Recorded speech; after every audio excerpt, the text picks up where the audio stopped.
Sir আপনারা এনু কিতা একটা বুঝতাম চাইলাম যে আপনারা যে সুন্দর আমরা ড্রেস আজকে লাগাই জমায়েত হয়েছি কেন সিলেটি ভাষা স্বীকৃতি আন্দোলনের কর্মী হিসাবে আমরা চাইলাম যে আমরা সিলেটি নাগরিলিপির যে ইতিহাস ঐতিহ্য আছে এটারে বিশ্ব দরবারে তুলে ধরতাম আর সিলেটি ভাষার জাতীয় স্বীকৃতি আদায় করতাম। আমরাও ছোটমোটো একটা অধিকার আদায় আন্দোলন আমরা নামছি।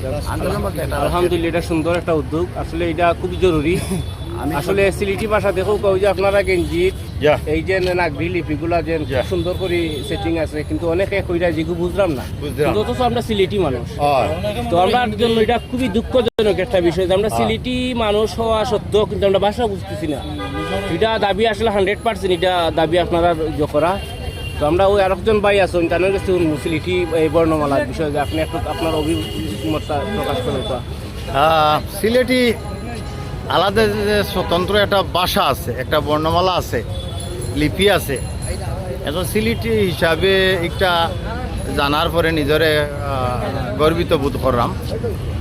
আর কিছু লজ্জাও পাইলাম যেটা হইল কি একজন সিলেটি হইয়া সিলেটি লিপি সম্পর্কে আমার পরিচিতি নাই, এবং নাগরি যে লিপিটা এটা লেখা কোনো জায়গায় দেখলে আমি বুঝতাম পারি না। এটা আসলে আমার লাগে খুবই লজ্জার একটা বিষয়। প্রশ্ন, আমরা সিলেটি যেহেতু সিলেটি বর্ণমালা লই আমরা আজকে একটা আয়োজন করছি যে আমরা একটা দাবি, আমরা সিলেটি ভাষায় কথা কই। আমরা যে বাংলা যে বইগুলো আমরা পাঠ্য বইগুলো বিশেষ করি, তো পাঠ্য বইয়ের মধ্যে কি আমরা এটা এই সিলেটি বর্ণমালার যে একটা দাবি করা যায় নাই যে আমরা আসলে আমরা যেহেতু সিলেট একটা বিভাগ, সিলেট বিভাগও 4টা জেলা আছে, বিশাল একটা। আর আপনি এই জেলাগুলার ফালানির মতো না, বাংলাদেশও সিলেটি ভাষা একটা আলাদা তার ভাষা আছে। তাহলে আমরা এই সিলেটি ভাষা এই করা টাকা সত্ত্বে আমরা বর্ণমালার মধ্যে আমরা সিলেটি ভাষা দাবি করা যায় নাই। আপনার কাছে বর্ণমালা বলতে জাতীয় পর্যায়ে দাবি করা যায় না, আঞ্চলিক পর্যায়ে অবশ্যই দাবি করা যায়। কারণ জাতীয় পর্যায়ে তো বহুত অঞ্চল লইয়া আমরা দেশ তো সবার আগে।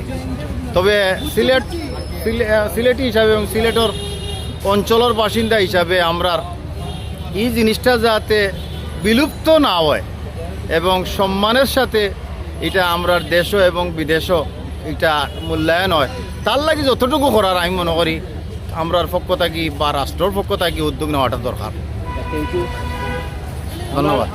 আরো আসুন আমরা যে আরেকজন আছেন যে লোহার ভাই, যিনি আসলে অক্লান্ত পরিশ্রম মানে করছেন জল লাগি এই প্রোগ্রামের লাগি অনেক দিন ধরে। তিনি আসলে ঠিক মতন দেখেন চেহারা বাড়ি চাই ঠিক মতন ঘুম নাই খালি না। আসলে আমি ধন্যবাদ জানাই যে লোহার বাইরে যে সিলেটি ভাষার জন্য তাই যে এত পরিমাণ পরিশ্রম করতেছেন। এই যে আয়োজনগুলো মানুষরা সবরে ইনভাইট করে আনছেন এক জায়গায়। আমরা এখন বর্তমানে শহীদ মিনার আছে, সিলেট কেন্দ্রীয় শহীদ মিনার, যে আমরা কিছুক্ষণের মধ্যে আমরা বাড়াই দিব একটা র্যালি লইয়া।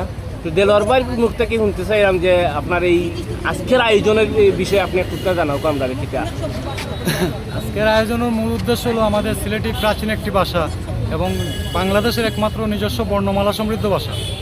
একমাত্র বলার এইটাই কারণ যে বাংলা ভাষা যেটা আমরা জানি বাংলা বর্ণমালা সমৃদ্ধ, ওটা বাংলা ভাষা নিজস্ব বর্ণমালা নয়, ওটা প্রাচ্য নাগরিকে বাংলা নামে এবং আসামের অসমিয়রা অসমিয়া লিপি নামে ব্যবহার করে। অতএব এগুলো নিজস্ব বর্ণমালা নয় সব ভাষা। কিন্তু সিলেটি ভাষা নিজস্ব বর্ণমালা সমৃদ্ধ, সিলেটি নাগরিক বর্ণমালা সমৃদ্ধ একটি প্রাচীন ভাষা, যে ভাষার বর্ণমালার উদ্ভব হয়েছে শাহজালালের রহমতুল্লাহ আলাইহির সময়কালে, বুঝছেন, প্রায় 750 বছরের অধিক সময়কাল প্রাচীন। এই নিজস্ব বর্ণমালা সমৃদ্ধ সিলেটি ভাষাকে ভবিষ্যৎ প্রজন্মের কাছে লেখ্যরূপ হিসেবে প্রতিষ্ঠিত করে দেওয়ার জন্য আমার এই আজকের আয়োজনের মূল উদ্দেশ্য। ধন্যবাদ দেলোয়ার ভাইকে। আমরা আসলে আরো অনেক আছেন, আমরা আজকে এই বিষয়ে অনেকেই যোগ করতে পারেন। সিলেটি নামকরণ বা